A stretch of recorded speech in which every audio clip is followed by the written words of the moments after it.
थोड़ा पीछे आ जाते हैं तो उससे सबको नहीं पता।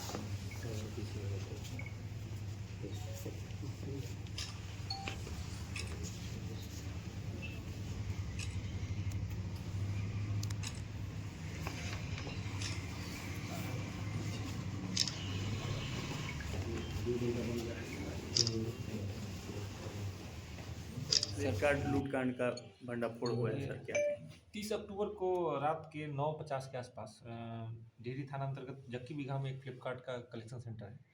वहाँ 6-7 की संख्या में अपराधी आए थे और जो वहाँ के कैशियर थे उनसे 4 लाख रुपए के आसपास लूट के ले गए थे। जिसमें जो कर्मचारी थे उनको बंधक बनाने के बाद ये घटना को अंजाम दिया गया था। घटना का सीसीटीवी फुटेज भी प्राप्त हुआ था और उसमें वहाँ के भी कुछ लोगों की भूमिका संदिग्ध उस समय ही प्रतीत हुई थी, लेकिन अब तक साक्ष्य नहीं होने के कारण उन पर आगे कोई कार्रवाई नहीं की। जो सीसीटीवी फुटेज प्राप्त हुआ था उसमें जो अपराधी थे उनकी पहचान करने पर यह थोड़े दिनों बाद स्पष्ट हो गया कि इसमें अजीत यादव है, जो एक कुख्यात अपराधी है। उसके पूरे गिरोह के होने के बारे में स्पष्ट सूचना मिली। उसके बाद चूँकि घटना गंभीर थी और दशहरा के मौके पर ये घटना हुई थी, इसलिए इसमें अनुमंडल पुलिस पदाधिकारी डिहरी 1 के नेतृत्व में डीआईयू की टीम जो राहुल और सुशांत है इंस्पेक्टर, उनके निर्देशन में काम कर रही थी। इस टीम द्वारा को सूचना मिली कि ये अजीत यादव जो है ये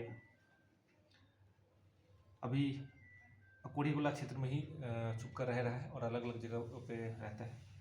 इसी आधार पर एक स्पेशल टीम बनाकर इनके द्वारा छापेमारी की गई, जिसमें अजीत यादव को गिरफ्तार किया गया। उसके पास से एक चोरी की मोटरसाइकिल ही बरामद हुई। इससे पहले आप सबको पता होगा कि आलमपुर बाजार के जो स्वर्ण व्यवसायी थे सूरज सोनी, उसकी हत्या हुई थी। उसमें मुख्य अपराधी जिसने गोली मारी थी सुपारी लेकर, वो अजीत यादव ही था। अजीत यादव, सुरेश चौरसिया और एक सत्येंद्र चौधरी जो पहले ही जेल भेजा चुका है, और एक असगर जो वहीं का था, जो उसमें लाइनर का काम था, और प्रदीप सोनी ने पूरे घटना का षड्यंत्र अपनी दुकान में रचा था। और घटना के बाद जो सोना चांदी सूरज सोनी से लूटा गया था वो वापस उसी के द्वारा खरीदा गया था। तो अजीत यादव की गिरफ्तारी के बाद जो बड्डी में स्वर्ण व्यवसायी की हत्या हुई थी उसके सभी अपराधी गिरफ्तार हो चुके हैं और इस पूरे घटनाक्रम का उद्भेदन और जो पूरा षड्यंत्र था उसका खुलासा हो चुका है।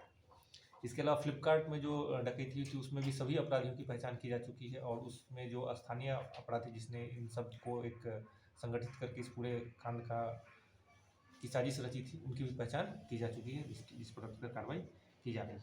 ये जो अजीत यादव है ये कुख्यात अपराधी है। इस पर लगभग 18 से ज़्यादा कांड दर्ज है। इसमें 3 से अधिक हत्या के कांड, जिसमें बड्डी थाना कांड संख्या 124, डिहरी नगर थाना कांड संख्या 706-24, अकोड़ी गोला कांड संख्या 348-24, नोखा में भी लूट डकैती के केस में ये जेल जा चुका है। इसके अलावा आर्म्स एक्ट के केस और औरंगाबाद जिले में हत्या का केस, बघैला में भी SC/ST एक्ट का केस। अभी तक 12 कांडों में इसका संलिप्तता के संबंध में स्पष्ट साक्ष्य मिला, जबकि इससे पूछताछ में स्वयं इसके द्वारा लगभग 18 से ज़्यादा कांडों में सम्मिलित होने की बात बताई गई। इससे अग्रतर पूछताछ जारी है। इसको रिमांड पर लेकर भी इससे के साथ जो अन्य अपराधी हैं उनसे पूछताछ की जाएगी। और जो स्वर्ण व्यवसायी वाले हत्याकांड था उसमें पूरे स्पष्ट मतलब क्राइम सीन को रिक्रिएट करने के लिए इस कांड में जितने अपराधी शामिल थे वो सबको माननीय न्यायालय से अनुमति प्राप्त करके रिमांड पर लिया जाएगा, और ताकि इस पूरे घटना का एक वैज्ञानिक तरीके से अनुसंधान हो सके और इसको हम लोग माननीय न्यायालय में सही समय पे साक्ष्य प्रस्तुत करके इनको सजा दिलाने का काम कर सके। इसके गिरोह, इसका जो पूरा गिरोह, इसमें दूसरे जिले और दूसरे राज्य के भी कुछ अपराधी शामिल हैं जिनकी पहचान की गई। उनके विरुद्ध भी छापेमारी जारी है। उनको भी शीघ्र गिरफ्तार करके इस पूरे गिरोह को सलाखों के नीचे भेजा जाए। कुछ बरामदगी भी है सर? बरामदगी इसके साथ जो चोरी का मोटरसाइकिल से घूम रहा था वो बरामद हुई है, और इसमें पहले ही भी जो हत्याकांड में जो मोटरसाइकिल इस्तेमाल हुई थी वो पहले ही बरामद की जा चुकी है। और जो हथियार था वो इसके द्वारा बताया कि जो रोहन चंद्रवंशी है सासाराम टाउन का, जो इससे कुछ दिन पहले हीरोइन के कांड में जेल भेजा गया, उसके द्वारा ही हथियार इनको सप्लाई किया जाता था और उसके ड्रग्स से कारोबार और हथियार के कारोबार में ये लोग उससे सम्मिलित उसके पूरे गिरोह के साथ।